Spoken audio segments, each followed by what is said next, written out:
YUNKJunk! Hey everybody, welcome back to Tubby Talk. It has been a minute, but we are back. This is Terry from YUNKJunk, and with me are my two co-hosts that I haven't seen in a while, but we're excited to get back into this. It's Chris and Steve. Guys, why don't you say something? Hey everyone, it's good to be back. It's good to be back here with you in YUNKJunk Studios. Thank you. Yeah, it's my first time here in YUNKJunk HQ. That's right. And it feels great to be in this new space with old friends talking about old and new video games.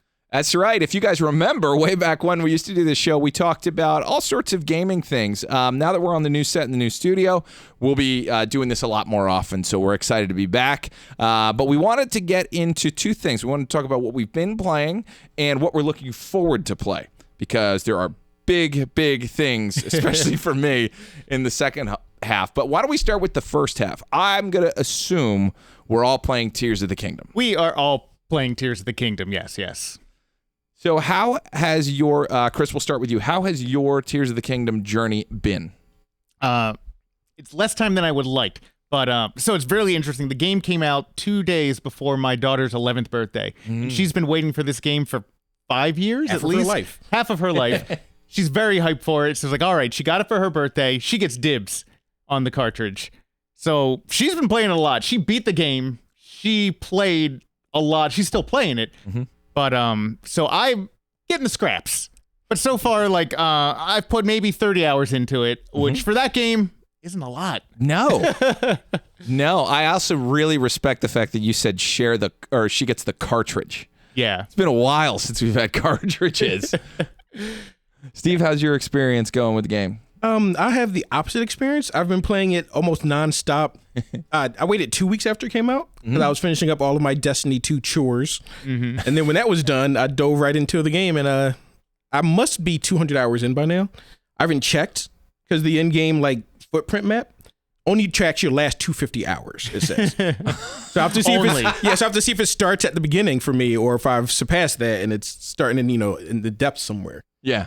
Yeah, and you were mentioning before, Terry, that you have yet to beat a single boss. It's true.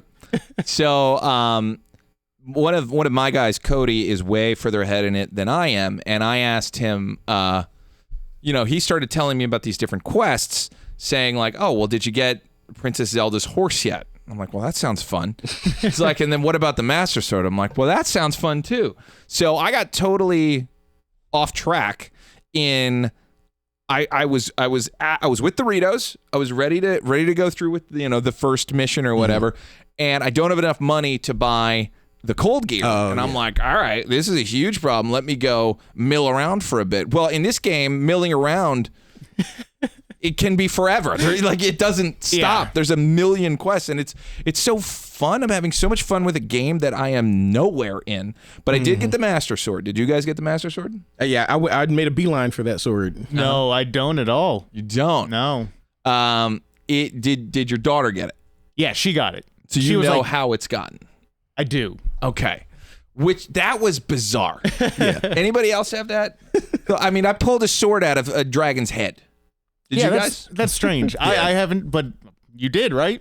Yeah, it was hard because the dragon's very high up in the air. Yes. It's above most of the Sky Islands for most of the time. So I had to basically ambush it and then hold on for dear life. How did you find it? I happened to be on top of one of the Sky Islands and I saw it fly past. No way. And I was like, oh, I think I can get there with some rockets and some creative fan work with one of the wings. So I used the rocket to shoot up and then happened to just land on it. Wow. Because that's air gust around it. All the dragons And do. you had the stamina, huh? To be able to pull it out? I did look up how much stamina I needed. So I did cheat for that. And it told me how much, so I got that much. So yeah, my daughter got there and did not have enough stamina. And then she's like, well, I'm on stamina quest now. Did you also need to? No, I mean, so I realized in this game, this is a game that you kind of need to play with a bit of a map, or you will get so distracted and go on every quest that you won't get anything done. So I got to the point where I'm like, well, I want to do this without going on the internet, without cracking anything. And I realized I'm kind of wasting time in my real life if I do it that way. That's what I felt too. Like, Right. So there were certain things I looked up, and if it started to get a little spoilery, I'd duck out immediately. But the Master Sword, when I found out that you could get it without doing anything, and I also was getting my ass kicked by these enemies, and just breaking weapons all the time, I was like, I could really use this. So I looked up how to do that, and it sent me towards a familiar face, the Great Deku Tree.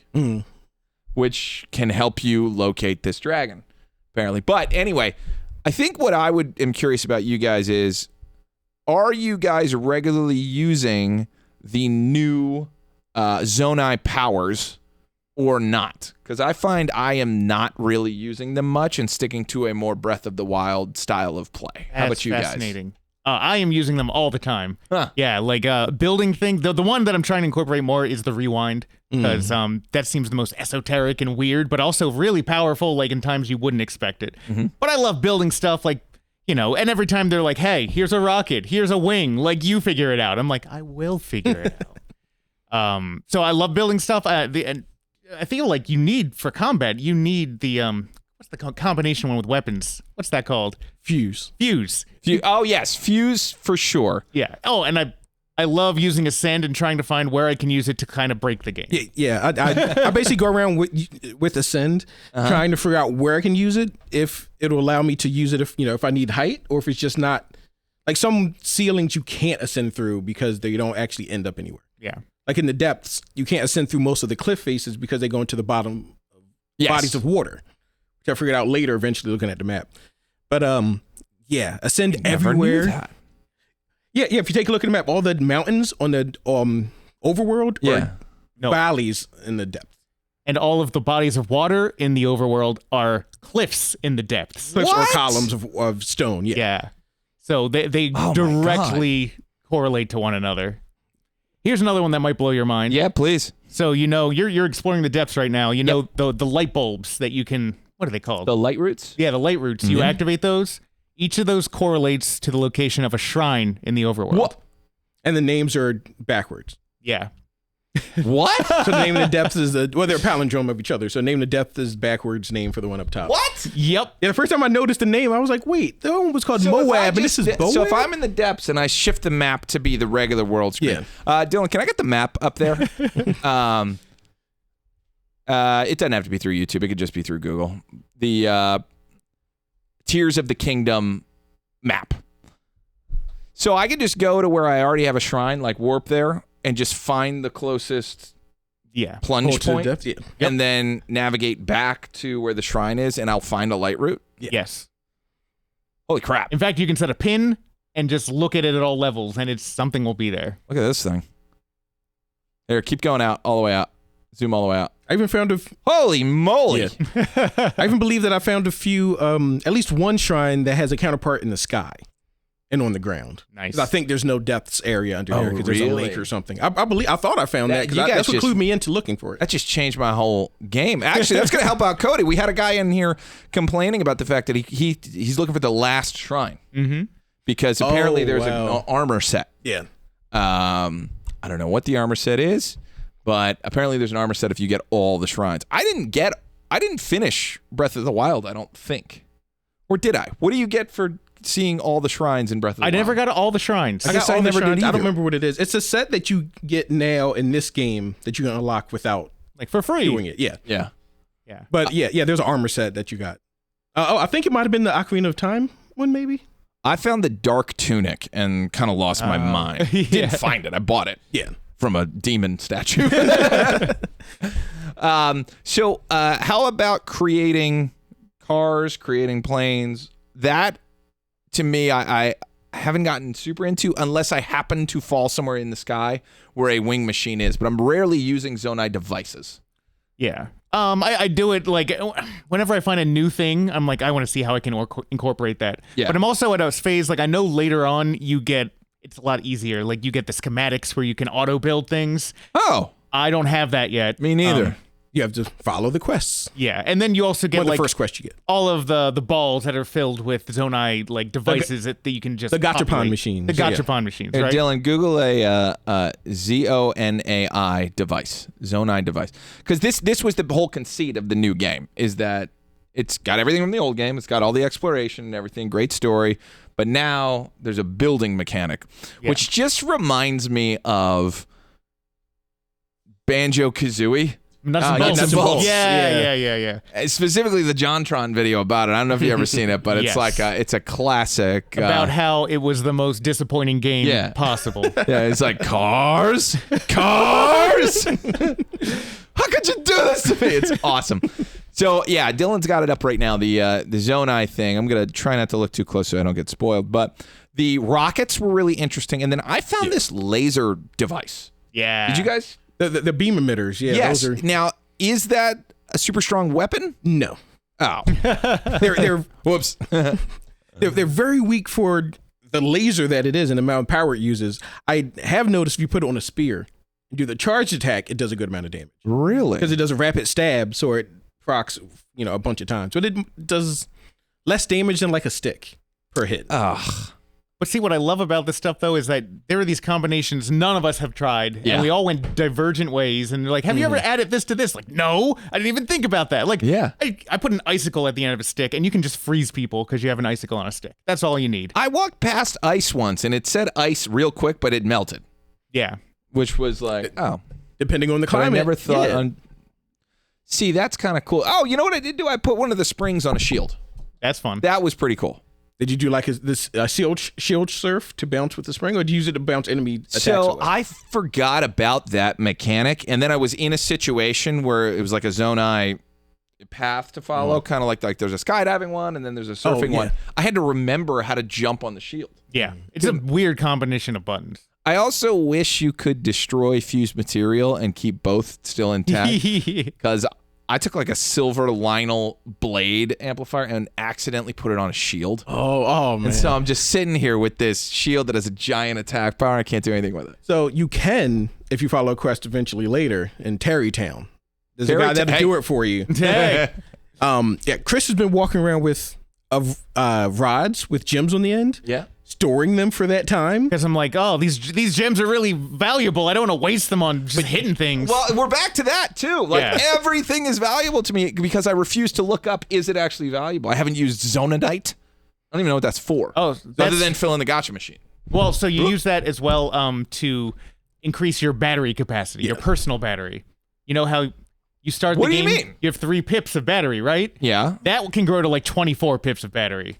And then I think it's even 48 because What do I eat it? How do I? So you got it's convoluted. You take the Zonite, you got to trade it for the crystal gem. crystallized Oh, charges at or the something. little- At the construct. The robot, construct, yeah. It gives you forge. crystallized gems. A forge. Yes. Yeah. Thank And you. then there's another Zonite guy. If you give the crystallized gems, he'll give you batteries.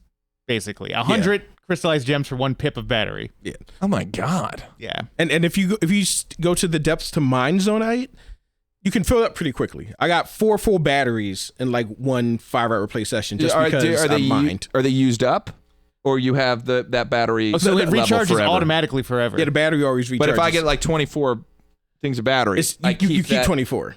It's- Yeah, yeah, so you it get up to stays forever. 24 per. So it's like a Mega Man style health bar. Yeah, health bar increase, yeah. Yeah. Like it stays with you. That's Well, it's kind of like the stamina increase you get forever. It's the same thing, but for the battery. yeah. Yep. So it's worth it. That's what you use that Zonite for. You know what else I did? What did I do? I put like a rocket on a sword and suddenly started flying straight up. Maybe I put it on a shield. You put it on a shield. Yeah, you put it on a shield. and then and you're fly just like, straight up. "Ah!" and you just start flying up randomly. I was It's kinda wondering if you nuts. put one on a sword if you'll fly horizontally. I haven't, or on a spear maybe. I haven't tried it yet though. Yeah. But that for me, weird way to say it, but I kind of fell out of love with gaming when customization went too far. Yeah. Like Minecraft So for me, or it's Roblox style. That's like, exactly right. So for me, it's a little tough in that how much customized there is, and I think that's why I'm drawn to a more traditional style of play. Mm-hmm. But it is fun to figure stuff out and to think of things in different ways. And I don't understand from a programming standpoint how they make it so there's so many different ways to finish a challenge. Well, so like Yeah. they said they had in mind during development of Tears of the Kingdom that they wanted to allow players to cheat because they're like, it's quote unquote fun to cheat sometimes. Yeah. And so they developed all the new powers and the new Zonite devices in order to allow you to feel as if you're, getting one over on the game developers. But they designed it that way so that there's multiple ways to solve certain challenges, but all of them were intended by Nintendo. Mm-hmm. So, and from a programmatic perspective, like it's just the goal is not, you use this thing to get there. It's just like, hey, this ball has to go in this cup. Yeah, we don't care how. Yeah. Like there's a physics engine between you and the ball. You figure it out. Yeah. But once the ball's in the cup, we don't care how it got there. You win. I also I recently saw a story come out that the Ascend ability was originally just a programmer, like a game developer hack. Yeah. And then they put it in the game. Like originally it was just a hack. Oh, it feels like a go hack. straight up through things. Yeah, it does. It does when you go into that mystery swimming area. But what are you guys' thoughts on the game? Is this the best Zelda game ever?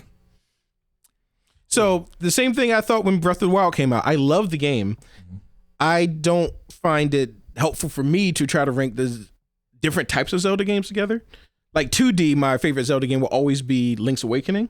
Yeah. Though I really liked A Link Between Worlds and A Link to the Past, of course, is classic. But I think I love Link's Awakening a little bit more just because I have more nostalgia for it. Yeah. And also some of the mechanics in it are just like done perfectly. Mm-hmm. I feel like they were a little jankier in Link to the Past, which was the precursor. And then Really? A Link to the Past was before It was, yeah. Link's Awakening? yeah, I and had then no it kind of idea. built the gameplay of Link to the Past into Link's Awakening and like made little tweaks. Yeah. But I like those little tweaks more than the original. And it's also probably the smallest Zelda game, but I think that plays to its benefit in that like everything is tailored and yeah. It's tight and encapsulated. concise. Yeah. Right, it's concise. It's so just like they didn't say anything more than they need to say, but they said it perfect. Yeah, and like that being said, it's like the opposite to me of like a Tears of the Kingdom, which I like more than Breath of the Wild. I like more than Ocarina of Time. And I've never played Majora's Mask because I hate time loop games. I've never liked a time loop game. I already did this. Well, kind of, yes. Unfortunately, I'm like, I did this already. I don't want to keep repeating the same action for no narrative game. There's a brutal, I think it's in with the Gorons. There's a brutal race that you have to do over and over and over in order to get a certain sword. See if you can find that, Dylan. Majora's Mask Goron race. I might have even heard about that race, and that turned me off the game. Yeah. No, I mean literally, it's like Yeah. kind of nuts. Like every time I see an escort mission in any game, I'm like, if I have to do this more than once, I'm just not going to do it anymore. Yeah, there you go. Yeah, this thing, because like in it, you can be a Goron, and there's like a racing thing. Look right there on the Reddit. Goron racing is the worst part. Go down a little bit. That one.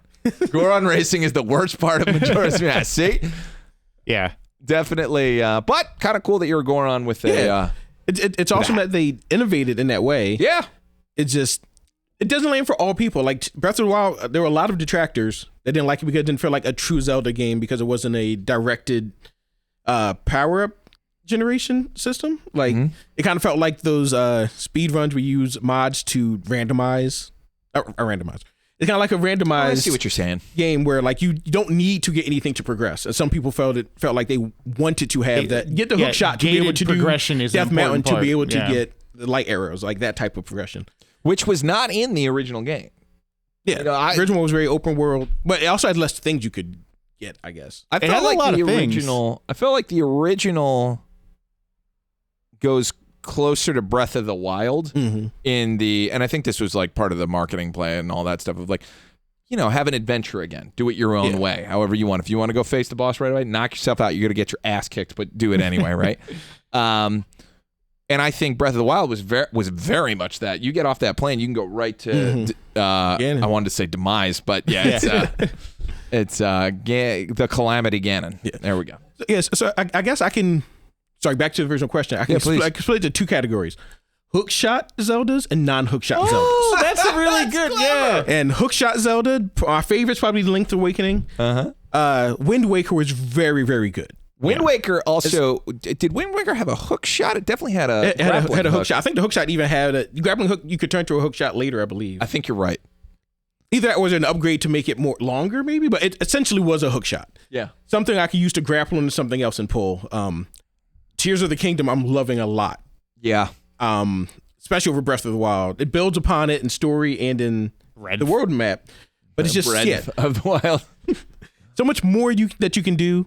I guess there was a small retcon because in Breath of the Wild, the Zonai were like a barbarian race because I think the barbarian armor is Zonai armor. But then in this game, they're like, oh no, they're space goats. Yeah. Or something. And also, the first king of Hyrule was a space goat. was a space goat who married a human. Married a human. And I like that they're just like, this is what it is. Yeah. There's no questioning. It's just like, Ganondorf at one point says, I see you've even taken a human wife or a Hylian wife. It's like, all right. Her ears are longer than the other Hylians, so yeah, I was confused trying to figure that out. At first, I wanted to be like, oh, maybe the Hylians were normal humans, and then they interbred with the Zonai, and that's why they got long ears. That would make sense. Nope, they didn't do that. It's just 50,000 years of genetic drift as well. Yeah. It's a long time. So, I mean, in an effort not to spoil it, because none of us are done with the game, something I would like to kind of bring up is that I don't think, personally, that there has been a Zelda that disappointed me. I never played Oracle of Seasons. I'll bet that would disappoint me. The Game Boy Color ones, that might be a little hard. Although Link's Awakening is I think my number 3. Yeah, the Oracle games were basically just like say that they were like little tidbit-sized versions of Link's Awakening, which is already small. So very light games, but they were fun. I also didn't play Spirit Tracks, the ones that were based off of the Wind Waker. Yeah, I never played Spirit Tracks or Minish Cap. Yes, that's the other one. Minish Cap, which was developed by Capcom. A lot of people love that game. It's pretty good. I think that just got released for the Game Boy Advance emulator, right? I think so. It's either just or about to be. Yeah. Oh, what have you guys ever been disappointed by a Zelda game? Oh, that's a great question. I don't think I've ever been fully disappointed. No, like I remember Majora's Mask was a weird departure, but I got into it. But at the same time, I actually felt like you a lot, Steve. Like, I don't know if I want to do this stuff over and over again because some of the stuff, it felt like you did. But no, and some of them I've loved more than others. Like Wind Waker, I remember when that came out, like I fell in love with that game. I was like, this is like the best game. And like in hindsight, I'm like, it was a very good game. I don't think it's the best game of all time, but it's fantastic. First time we did seafaring travel. Yeah. I think ever. Well, there were rafts in the first one. Yeah, kind of, but yeah, it they wasn't went in a straight line. Yeah. You know what? Played Zelda 2, Yeah. The Adventure of Link. Oh, that might be the one. It sucks a little. Yeah. I wasn't even disappointed by the side-scrollingness of it. I kind of like that. I was disappointed in how bad there's as opposed to an adventure game like the first one, or like Breath of the Wild, it actively fights against you doing things. Like, I don't know if it was a mistranslation or if it was on purpose, but like they lied to you about which direction to go at one point. Oh, like Simon's Quest style. Yeah. You would go through a long series of screens and then there'd be a wall and it'd be like, well, that's the end of the level. You'd went the wrong way. It's like, I gotta go all the way back. Like, whoa. And it's a game where you need a guide to beat it. Like, I don't think anyone's beaten that without a guide. Well, I think it's Dark Link at the end, right? Yes. And it's notoriously difficult, right? Yes. Unless you cheese it. Which you can cheese it. If you just crouch in the corner and keep stabbing, you win. Well, just like in regular life, if you crouch in the corner and stab, everything's gonna go your way. Okay, I think to kind of go into the other direction of the episode, I think this kind of leads into it. The Zelda remakes are all excellent. I don't know the Wind Waker one, the ground up remake. Not Wind Waker, excuse me, Link's Awakening, the Switch port is unbelievable. Have you guys played it? Yeah, I played through it. I was a little disappointed in that, to be honest. Oh, no! Conflict! Yeah, I was very excited about it, and then it came out, and then Chris was like, yeah, he's a little disappointed in it. And I was like, no! Well, if he's disappointed, Why? I'm going to be crushed, because it was my all-time favorite game until like 2000. That was my all-time favorite game. Tell me. There's a lot I like about it. Like, I love the look they were going for. I was like, why is this game having frame rate problems, like on the Switch? Like, it was chugged in a lot of places. I'm like, this is a game. It runs better on the Game Boy. Honestly, the frame rate was better on the Game Boy. Wow. And beyond that, though, like, it didn't. They have all the memes on the internet where the trolls have soul and soulless. I feel like the old game had soul, and the new game's a little soulless. Oh man, Now I have to grant you, I didn't own the original, so I didn't have the. I played through it. I think I played through the Link's Awakening DX. Yeah. on Game Boy Color. And the color, yeah. Yeah, and I, of course loved it. I don't know if I finished it though, but there was something about that game where like it's a dream, or you're in someone else's dream. You're in the fish's dream. Is that right? Well, so it is Link's dream. He's knocked out on a boat. Yes. But yes, also the whole island exists as a dream of the windfish. Windfish. And if you wake up the windfish, the whole world ceases to be, which is what happens in the game. And then Link wakes up. And then Link wakes up. So it's a dream in a dream, sort of. Inception. Yes. One of the other things that actually was really disappointed by the music. I love the music in the game. Like the compositions are fantastic. I felt like they were less impactful in the Game Boy version. And the game's all about collecting instruments to play a song. Like that's the whole point of the game. And I was like, these aren't bad, but they're not great. Wow. Did you play or did you avoid? Yeah, I didn't play it after hearing. You avoided. No. Well, Yeah, see, Chris is, like, now we putting on actually have to give you firsthand experience to be a combo breaker. It was because Dylan, can you pull it up?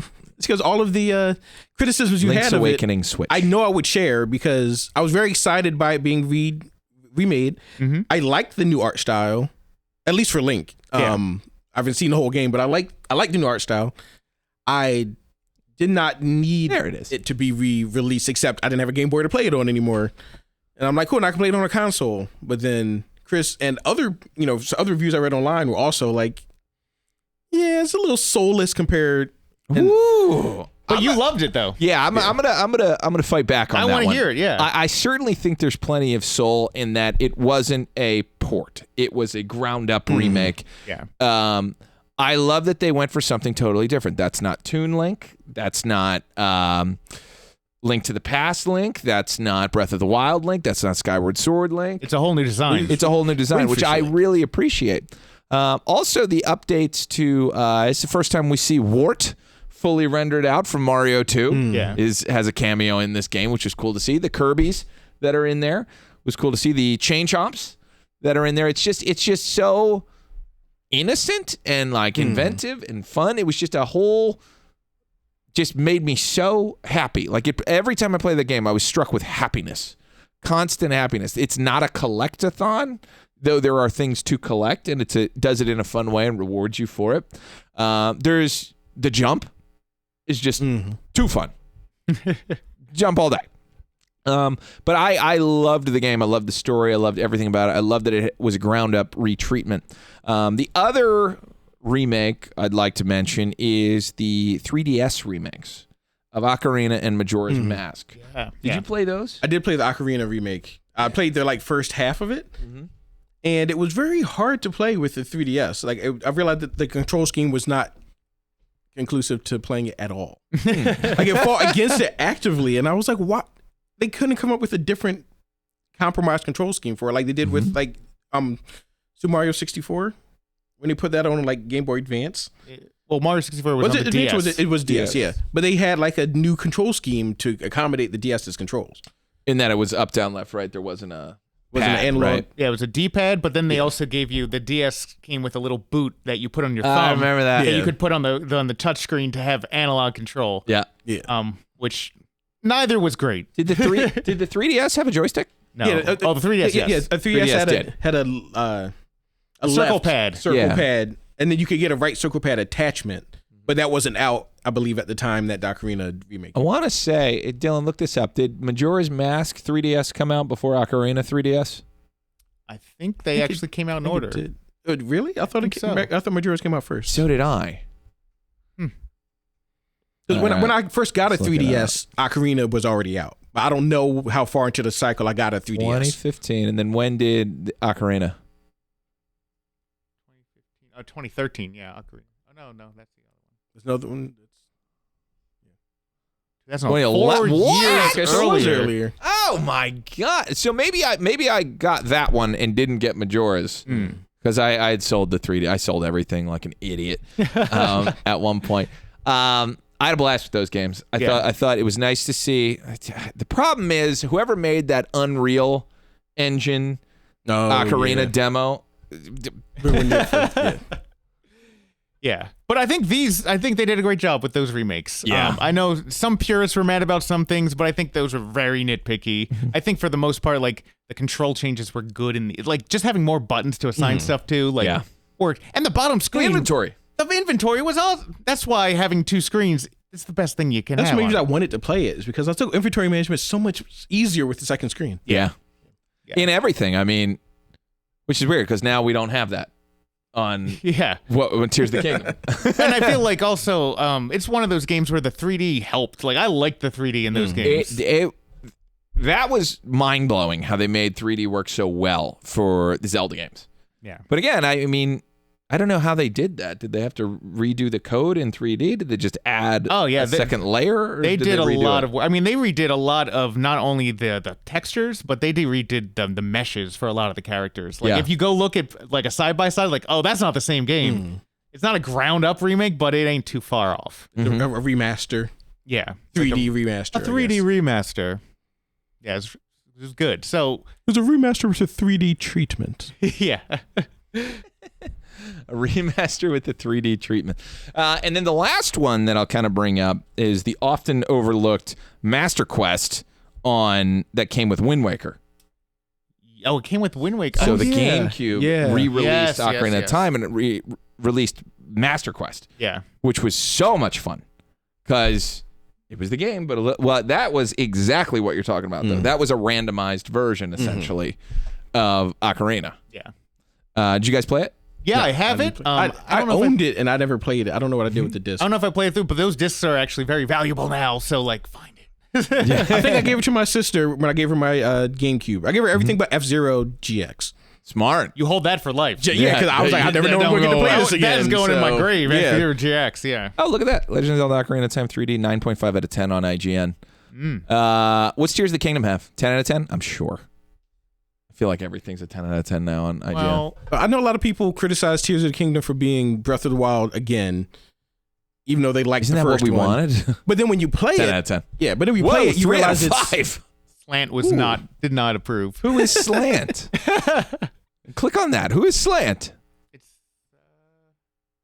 a magazine. Breath of the Familiar? Yeah, see, like that's one of the people that are like, oh, it's just like Breath of the Wild, except you didn't play the other 2/3 of the game, to the depths in the sky. Yeah. But that's terrible. Otherwise, it's exactly the same. I mean, I think there are criticisms. criticisms you can have. The game, it's not perfect. None of these are perfect. No. But yeah, Tears of the Kingdom is just got so much going on. There's so much to do. It's so dense. Is kind of what I feel. If you liked Breath of the Wild, you're gonna like it. If you didn't like Breath of the Wild, you're not going to suddenly like Tears of the Kingdom. No, it won't change. That's a good point. And I guess like a lot of the critics' reviews like reflect that, because if they didn't like it before, they're not going to like it now, unless they really wanted a Minecraft-esque like addition to gameplay. Because not even the full gameplay. It's just true. icing on top that you can interact with, which is why I like it so much. If it was only constructing, if it was like a Dragon Quest build or something, I wouldn't like it because I don't like those types of games. I also think it's kind of, I remember when the first one came out and we did one of these, we were talking about how it's kind of Dark Souls-y. Like you have to increase your skill. Yeah. You have to go and, I wouldn't even call it grinding because it's not that hard to like it doesn't feel like RPG grinding. It just feels like, oh, I'm weak. I have to go find a better weapon. I have to get better armor. Like, this game has a really good and I'm obsessed with Great progression too. Fairies. Like upgrading stuff like that. Like my Hylian armor is upgraded way up. Oh, nice. I've yet to find one, so I got to get on that. Yeah, I kept getting beat up by mini bosses where I realized, oh, I should upgrade my armor. 100%. But yeah, like the fun. Do you run into the hands? Oh, they're spooky hands. The gloom hands. Yeah, got murked several times. Gloom hands. I don't know anything about those, but it's like I've been killed by them several times. They run as fast as you. Yes, and their hands. And they grow.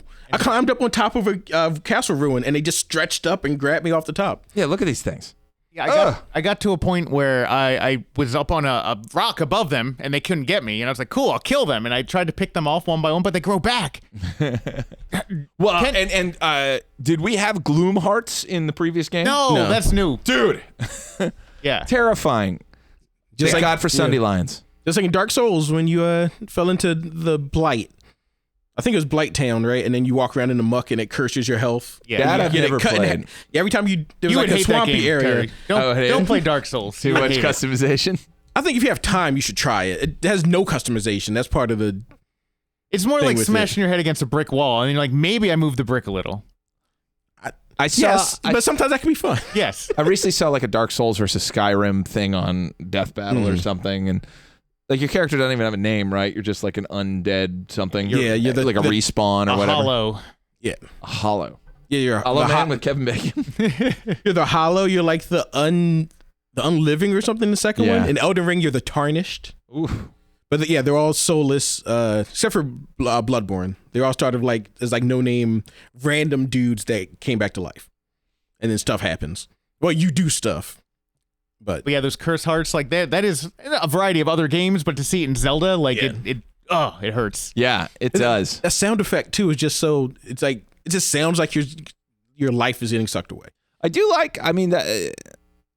As soon as I found Midna's helmet, I was like, "Oh my god!" Oh yeah. That's Twilight Princess. Like, which I noticed when you were going through games, you skipped Twilight Princess. I never had any interest in playing that game, nor Skyward Sword. Like both, like the did you play the Switch versions? Heavy ones? No. Like I was just like, I don't want to play these games. I don't care about these Zeldas for some reason. Maybe I'll go back and play Skyward Sword after I finish this game because it seems like there's a lot of lore stuff that is shared between the two, or at least alluded to between the two. Yes. I think Skyward Sword is the one the furthest back in time. Yeah, it's supposed to be the most original, and then it's supposed to be the latest in the timeline. Because that hero's not the hero of time. No, different hero. Hero of time is Ocarina. Yeah. Who is also the same as Majora's Mask. But the timeline splits there if you're actually following the between the thing. child and adult. Yeah. I think I saw that the giant book is Dylan, look up History. there's like a Hyrule. Hyrule. Yeah, look up Hyrule history. So people can know what we're talking about. This thing was awesome. Yeah, I bought the first printing and I'm still proud to have it. Yeah, there it is. This book. That's a physical book that you can get. It has everything in it, including like the branching timelines and things like that. Yeah. Which is so cool. But I would recommend you play the Switch version of Twilight Princess. I think I put Twilight above Skyward Sword. Although I would love to play Skyward Sword without the Wii controls, which I understand the Switch gives you the ability to do. Yeah, I would. I'm a Skyward Sword apologist. You go the other way? I think like there's a lot of games that they've ported from like the Wii to the Switch, and I'm like, I want the Wii version. It's better. Like way better. Yeah. I feel pretty strongly about this, particularly with games. Please. Game I love, Pikmin 3. So good on the Wii U because if you used the Wii remote and you had the Wii gamepad on your lap, like it was perfect. And just like the pointer stuff with the Switch is not as good. I mean, this is interesting. You have to keep in mind, Chris loves like StarCraft. Yeah. And oh yeah. actions per minute style. Well, not loves, but that game in particular he loves. But like the action per minute, like micromanagey type of gameplay in that, like it's something that you enjoy. So you didn't mind it with the Wiimote. So it's not a run to the right type of game. Yeah. Right. But at the same time, also like Skyward Sword is all about the gestures, and I thought it did them very well. People hated. I think the main reason most people hated them is because they had reflective objects in their rooms. Yeah. And it would send the pointer going crazy. Like, this doesn't work. Okay. But if you don't have something shiny in your room, it works really You play in well. a dark box that's 10 by 10. Yeah. Then you'll enjoy the game. And I really enjoyed that game. And it's got some of the best characterization, some of the best, I think, just like storytelling. Yeah, it does have a good story. And some of the characters are great. Like Groose, have you ever seen him around? Yeah. He's basically like the Gaston of the Zelda world, and he's fantastic. He's great. Yeah, I really enjoyed I enjoyed that game. I got to one of the Sky Temples and put it down. I think I don't know why, but I think I want to go play that Switch style with joystick. Yeah. Now, speaking of remakes, we got some huge news that I kind of wanted to talk about, which is my all-time favorite game, Super Mario RPG. Unbelievably got a shadow dropped trailer during the last Nintendo Direct, and I lost my mind. Dylan, pull it up on YouTube and like just play it through while we're sitting here talking. You get to see all your old friends like Mallow and Puppet Dude. Gino, that's his name, Puppet right? Dude? Gino, yeah. See, Gino's the one that like all the fans have been clamoring for decades. Like, where's Gino in Smash Brothers? And most people are like, who? Yeah. Yeah. And Five Guys Exactly. are like, oh, where's Gino? But I only remembered his name as I was talking just now. I cannot remember for the last month. Thanks. Play it through. All right, cool. Anyway, Gino. I mean, this changed my life. This was just like. Did you know if the second they watch did this? No, Okay. no. I was like, oh, it's a port because it hadn't been ported yet. Yeah. But then that changed everything. I was like, what is that? There's no way. And when I saw this image, I just lost it because the art style is perfect. They're not fully humanized. They're in that weird little RPG. It's little Mario. They're weird, squashy people. But as soon as that happened and I heard the I was like, oh my God, we're actually in it. You guys know, I think I've mentioned this game on every episode we've ever done of this show. Yeah. But this, I never in a million years thought it would happen. It was all tied up with Square. Square and Nintendo had a big falling out. It's the reason why Final Fantasy VII was on PlayStation. It's the reason for the PlayStation. It's the reason for the PlayStation, really. Yeah, you're right. I mean, all JRPGs went there. They never came back. This is huge news because I think the relationship might be repaired, or Nintendo bought the characters, but I kind of doubt that. I think it's just a bygones moment. I mean, Square and Nintendo have been doing a lot of stuff together for over 2 decades now. Yeah. So like they're like, all right. It does seem out of nowhere though. Out of nowhere, but I mean, I've watched so many people cry online seeing this, myself included. It's just like, I can't believe they're doing this, and it looks like they're enhancing it with added cutscenes, not changing anything. All of this stuff looks like super moves and things like that. Yeah. Which were always there, and there's those animations. But then it cuts to, that's what I remember. That's what I know and love. So I wonder where this goes. All I know is the first 2 days that comes out, I'm doing nothing except just playing that.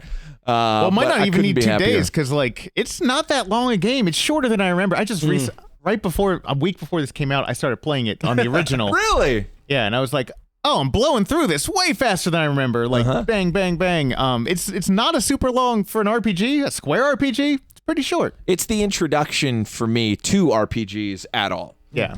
You know, I think for the older generation, it was like this, and then Pokemon for the one just below.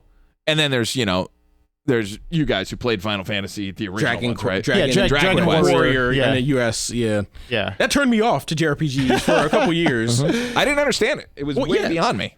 Like, same. I was just like, so I went to this cave. I did a thing. I went to this cave and died. There's no other caves to go to. I don't want to play this anymore. Yeah. I'll put Turtles 2 back in. But it looks like what everyone wanted, right? Yeah, you can replay it again, Dill. Just plug it into his veins. Yeah, exactly. It just looks good, and the gameplay just being the same as just chef's kiss. Yeah, what's a bizarre game drop that you guys remember that like nobody saw coming? That's it. Mega Man 11? Probably Mega Man 9. Mega Man 9 was weird because it's like, nowhere. wait. You're making a 8-bit Mega Man again? Like after Mega Man X, you're going to do this? Okay. Yeah. Well, I mean, and there's the holy grail right there is, do we get another Mega Man X? Do we get any Mega Man period? Yeah. Well, I Capcom said if enough people bought that last one, Mega Man 11, which I enjoyed quite a bit. Mega Man 11 I thought did pretty well too. Yeah, that we would get more. I mean, for me, it's like make Mega Man 11 and then immediately make Mega Man X9. I think they got to 8 and it went kind of crazy, or reboot it, but do something. They did 3D for like the last 2, and they weren't fun. Yeah, you're right. Well, the one was an RPG, Command Mission. So Command Mission was that was the shadow drop I was going to mention, because when that was announced, I think it came out like a month later, and I was very excited for it. And I bought a GameCube in preparation of playing the game. Wow, yeah. And then I rented it from GameFly, which at the time was called Red Octane. I remember that. And I ordered it from them. I got the disc, and then Mass Effect came out. Oh no! Like a week later, and I was like, I'm gonna go buy a 360 and play Mass Effect and return this disc. And I never got past the first like intro mission of Command Mission, and then they never re-released it on anything else. I can't wait until they re-release it on something where I can get a GameCube rip that works well. I really want to play that game. Yeah, but I remember when that came out, my mind was blown. Like, wait, RPGs with Mega Man X? Yeah. How could I not love this game? But I guess not. What is there? Mega Man like Star Warrior? Star Force? There's Battle Network. Yes. Well, that's the one I'm thinking of. Battle Network. I think Battle Network was the first like like the RPG style, right? It was like tactical / strategy There's game. like the Mega Man Z series, Which is very good. ZX is Which is very good. Yeah, I highly ZX is recommend the ZX collection for Switch. But yeah, Mega Man Star Very Force, hard. I think it is. That's like a sequel to Battle Network. I believe it's like the future of Battle Network or something like that. Yeah, I think so. So, speaking of stealth drops, there was the Mario RPG was a stealth drop. There was another stealth drop. Yeah. Called Super Mario Brothers Wonder. Yes. Dylan will pull that up for us. But what did you guys think immediately upon seeing it? Right there on the bottom right there, Dill. Yeah, click it. The first second I saw it, I was like, not another new Super Mario Brothers game. That's what everybody said. I did not like New Super Mario Brothers very much. But right there, when he walks out and he has the white drop shadow and the animation's totally different. I was The animation like, totally. here we go. I love he's got so much more expression going on. Like kind of jumping out. he almost looks like they took. He looks 2D animated, but he's 3D. Yeah, which I'm a big fan of. And I thought maybe this is like movie influence or something. I mean, because essentially this is the first Mario Brothers game that is coming out directly after the Super Mario Brothers movie. Yes. So I was expecting a Super Mario Brothers movie, the game, more than I was expecting this. But this looks wonderful. I'm excited. Just it looks like weird, and I'm all down for weird Nintendo. Yeah. Like, I want Nintendo something does new. Weird well. Yeah. So like it's not a new Super Mario Brothers game, and thank God, because like we had enough. There were 3 or 4 of those. There are too many. There was, well, the first one was New Super Mario Brothers, and that was for the DS. Yeah, and then there was New Super Mario Brothers Wii. There's New Super Mario Brothers Wii U. That's right. And then there's New Super Mario Brothers 2, which was on 3DS. Oh, yeah, that one had the gold coins. Yeah. So there were 3 of them. Yeah, people were kind of done. And then they did put it into, you can restart that trailer. And then people did kind of, there was a lot of resentment for New Super Mario Bros. For sure. It was to me, it was analogous to the Sonic the Hedgehog 4 game they put out. Mm-hmm. They changed the core gameplay and how it felt, not just the art style or the generation. Yeah. They changed the core gameplay and it felt bad compared to the older Mario games or the older Sonic games in the case of Sonic 4. And so I couldn't play New Super Mario Brothers. I played the one on DS. Yeah, I think because that it was a fine. It great was played game different for because it the was DS. Yeah. Yeah. But then with a Nintendo console controller in my hand, Mario should feel a certain way. He should run and stop a certain way and jump a certain way, and he didn't. Mm-hmm. Yep. And that threw me off enough to not make me want to invest in the game too much. I played through the first one on the Wii, New Super Mario Brothers Wii, yeah, and I did not like it. Yeah. I begrudgingly finished it. Never played it again. Yeah. So I actually went right back to playing Super Mario World. Actually, Did you really? It? Yeah. like this feels right. So let's talk about that, the elephant in the room. Yeah. It's all weird power up. All It down is for weird. weird power up. But and then I'm like, oh, wait a minute. He had a raccoon tail a long time ago. So really, the animal part of it starts way back then. And then he's been a cat too. Why not an elephant? Yeah, I mean Well, it's not that weird. Yeah, but compared yeah. to other stuff. But and it's probably nothing, but I see a difference between the cat suit and the Tanuki suit. Yep. Where he was Mario in a costume. This one, he looks like he turns into an elephant. True. I'm hoping he can turn into an elephant and then pick up a fire flower and shoot fireballs out of his trunk. Mm-hmm. I would love this Yeah. game if the movement feels good and if they commit to the animal transformation. I just can't believe it. I mean, I'm looking at it now. It's the same but totally different, you know? And is this going to go into the new Super Mario Maker? You know, is Wonder Bros going to be... Well, that seems like to be a thing about it too. Like they add so much, like just from the trailer, you see so many new They're roller skating. elements. Yeah, like I love it's kind of like they made it Mario the Maker drawn proof. motion blur on his running is it's great. And the hat grab. I mean, it's a little more cartoony. He's got character for the first time in a long time. Like Mario's been kind of a blank slate for a long including time. in the movie. True. Yeah, you want to talk about that? Did you guys see the movie? Yeah, we actually saw it on my birthday. Yeah. Second year in a row watching a video game adaptation on my birthday. Last year was Sonic 2, which I liked a lot.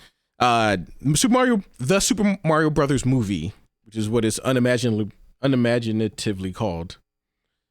It was okay. It was a fun romp.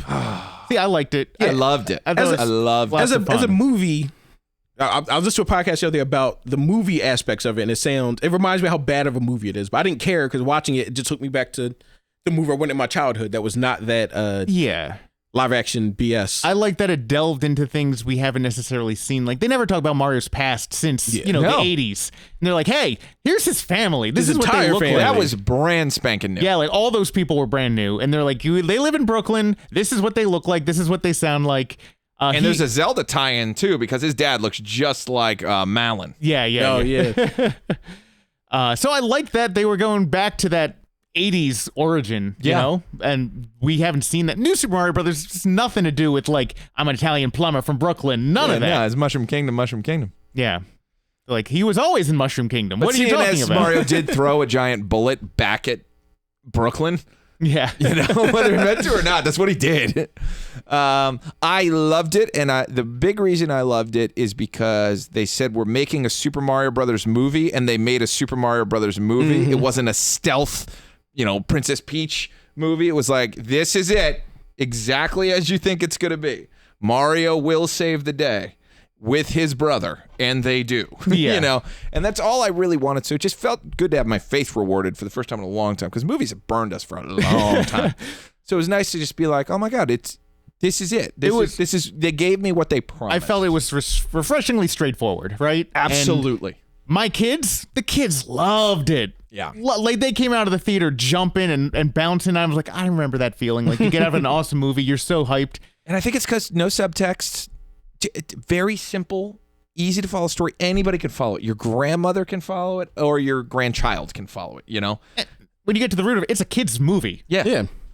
And it was a very fun kids movie, and it was very, if not imaginative, it was a very well actualized Super Mario universe. And there weren't too many pop culture references. It's still Illumination. Music drops. It's still Illumination. They're still doing it, but there's a lot of Nintendo deep cuts in it. Yes, which is cool. I watched an Easter egg thing, and I didn't even notice in the rich couple's house that they go for that first job where the dog screws them up and everything. It's the Mario 3 overworld theme in piano that is playing. Mm-hmm. In these classy people's house, and I definitely clocked that during the movie, and I was like, God! And I liked how the aggressor in the first part of the movie is Spike, their old boss, who works for Wrecking Crew, which was a game that came out before Super Mario Brothers that Mario was in, working on the Wrecking Crew. So it puts Wrecking Crew into the Mario Brothers canon. It's wild. It's wild, and it meant everything to me that they just delivered on what we were expecting and threw in. The things they threw in that were extra were enjoyable extra.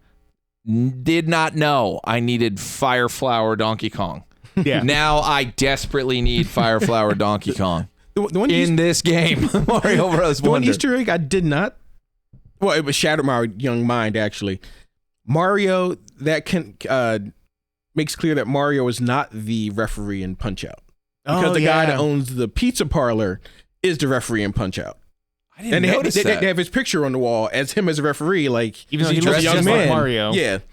Wow. Well, he's the one who was Charles Martinet, right? Yeah. Well, that was Giuseppe. Was there a different? Wasn't he the owner of the pizza shop? Wait a minute, Charles Martinet is the voice actor that did his voice. It's me, a Mario voice actor. Well, he's the one playing the Jumpman game after the ad. Saying, the sound of perfect. That's exactly what they're gonna want. Yeah. Which was a great inclusion. Yeah. But just that the movie, made clear that Mario was not. Cause I always thought Mario was the Punch-Out referee, Me too. and I was always happy about that. But it's Giuseppe apparently.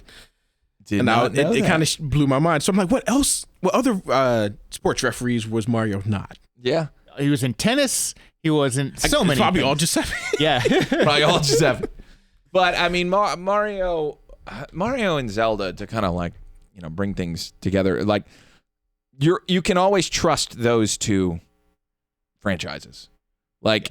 Yes, I think people got burned out new Super Mario Brothers, but if you went long enough between them, it's fun. For example, playing the Super Mario Bros. Wii U on Switch with my girlfriend is so much more fun than when I had it the first time and didn't finish it because it was so quick, hot on the heels. That was the only kind of Mario we're getting. Yeah. New Mario, different Mario. I love it. I also like the idea of give us 3 and move on. Because if you think about it, Wait, Super Mario Brothers 1, 2, 3, and then World. World was kind of different. I mean, there was a whole new mechanic with Yoshi, right? Yeah. Yoshi the Cape, The cape, yeah. the large coins, I think. Yeah, Though like we the didn't get special another one of collectibles. those. No. It would be nice to Well, have we did get another the Super Mario World 2. World. Yoshi's Island, but it's Which is a different game. a huge departure. I mean, I would argue that New Super Mario Brothers Wii was a lot like World in like there's this overworld you can go back to. Like they pulled a lot of that back. Koopa Kids are in it. Yeah. But Koopa nephews and nieces. oh yeah, don't even get me started on that. The Koopa Lings. Yeah, at least Bowser Jr. was not in the movie. Sequel, I'm sure. Yeah, actually, what do we think is going to be in the sequel? I was just thinking about this earlier. I'm hoping that Bowser gets free and then decides to. Sorry. I'm hoping Bowser gets free and decides to clone, with Magic Koopa's help, Mario and Luigi. So then you have Wario and Waluigi. And I kind of want them to actually swap voice actors. Have Charlie Day do Wario and Chris Pratt do Waluigi. Interesting. That'd be fun. Now, I have a theory on this, which is that I think that's why we saw the uncles. I think Wario and Waluigi are their cousins. I think there's a reason we saw the one uncle who looked a lot like Waluigi, the dad who looked a lot like Wario. I think they're family in this one. I think they're cousins. Interesting. Because there's the Uncle Tony, which I guess is some play on like they referenced an Uncle Tony in one episode of the Mario Brothers Super Show. Yeah. And so they put him in there. But there's the other uncle who looks just like them. Uncle or brother? They were all uncles, right? They're uncles, yeah. Yeah, they're uncles. But that just made me think, okay, those uncles got kids. There's a reason we're seeing them. That's Wario and Waluigi. That would be cool. And it's so simple. Go there, have them start messing up the Mushroom Kingdom that like the brothers just like got there and everything's perfect and they're the heroes, and these two guys who look kind of like them but are evil start screwing it all up, and then they smash the Bowser glass. Especially now they're like the heroes of Brooklyn and the Mushroom Kingdom, and they're all famous. Yep. And then they're resentful of their fame, and they want to go. Yeah, that'd be a great twist too. I'd be fine with that. My preferred way, which will never happen, full on Subcon Wart Mario Brothers 2. In a dream. We introduce the Shy Guys. It all happens in a dream. The Shy Guys are already in this. You're one. playing ragtime music. I love that. I want it. There were Shy Guys in this movie. There was a Oh, potion no. in it. Yeah. In the antique shop, there's a Mario 2 potion. Oh yeah. In there, which is pretty awesome. But I mean, the post credits was Yoshi. Yeah. But I think you did. So you probably bring Yoshi the capes in Brooklyn. You probably go more Mario World-y. Yep. Yeah, I'm thinking the way they did the Koopalings. Yoshi reveal. Yeah, like maybe the Koopalings come after Bowser into the real world. Yeah. Because Yoshi Egg was in the sewers. in the real world. Koopalings would be fun in a movie. Yeah, and You could have a wacky actor for each of them because they would have a small piece, but they could go deep hard on them. Like you could ham it up. Yeah, I think the big thing though is They could go very minion-y though. the fact is it broke $1 billion, and now everyone is going to want to sign on to do this. So maybe you do introduce a large cast of characters because you know the actors are going to want to do it. Yeah. You know. I want. All right, so But each Donkey one, Kong's coming next. I gotta Dreamcast? assume. you get each one to be voiced. Dreamcast, let's go. Each one should be voiced by the character it was inspired by.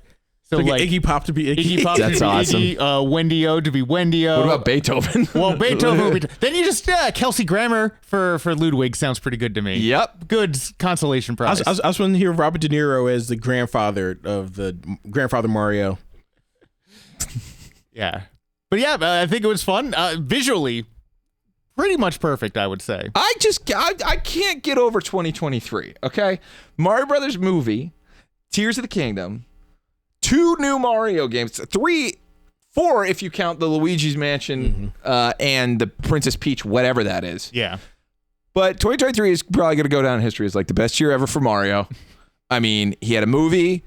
Mario RPG will sell. This game coming out in October 20, that will sell like crazy. People are clamoring for Mario again. It's crazy. Going to be a good Twilight year for the Switch. Hopefully Twilight Year. They were milking this thing for all it's worth.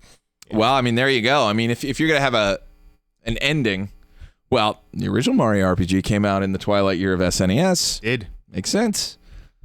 God, I hope they don't just keep doing that. And like the game that I want. We're going to save to the very end. than put out. But yeah, I mean, I guess now that we got this podcast up and running again, we'll have plenty to talk about going forward. And there's a lot to cover. Yeah. And by the way, if you don't remember, these guys got me my Nintendo Switch back when we used to do it. So the whole reason I'm back in the game is because of these guys. Because we knew they were going to remake Mario RPG, and we were like, 6 years later, we knew they were going to remake it. We're passing on. We're a malignancy, and we will spread it to everyone. So hey, look out. You're going to video game, you're going to like it. That's right. Well, thank you very much for watching Tubby Talk. We had so much fun getting back in here. We're going to be doing this regularly. Special thanks to Dylan, our podcast producer here at YUNKJunk. And hopefully we're going to keep making more of these. We'll be kind of specific maybe because we're going to get things out a little quicker. If there's anything you want to see, please let us know. We'd love to talk about anything. I mean, we love gaming, video games. I think we're suckers for the classics a bit more than the current releases, but if you want to talk video games, certainly let us know what you want to talk about. And most importantly, I'm going to give these guys a chance to plug their fabulous ice cream factory. Yeah, so we got the Tubby Robot Ice Cream Factory at 4369 Main Street. We have been really busy this summer, so come on and make us busier. Homemade ice cream. Steve and I are churning it up. We got one more batch to do today. Our lives are ice cream. Come eat it. We're going to be featured at the Philadelphia Ice Cream Festival. Yes. This July 22nd at the Reading Terminal Market. And this will be out before that, so we can plug it. So let's plug it. Everybody make sure you go see Tubby Robot Ice Cream Factory at the Reading Terminal Market on July 22nd. That's yes, right. From 11 to 3, we'll be serving our ice cream hoagie confection. Yes. It's incredible if it's the ice cream hoagie that I've grown accustomed to loving. It is. Well, guys, we will see you next time. Thank you so much, and we're back, baby. Yeah. See you guys. See you next week. YUNKJunk!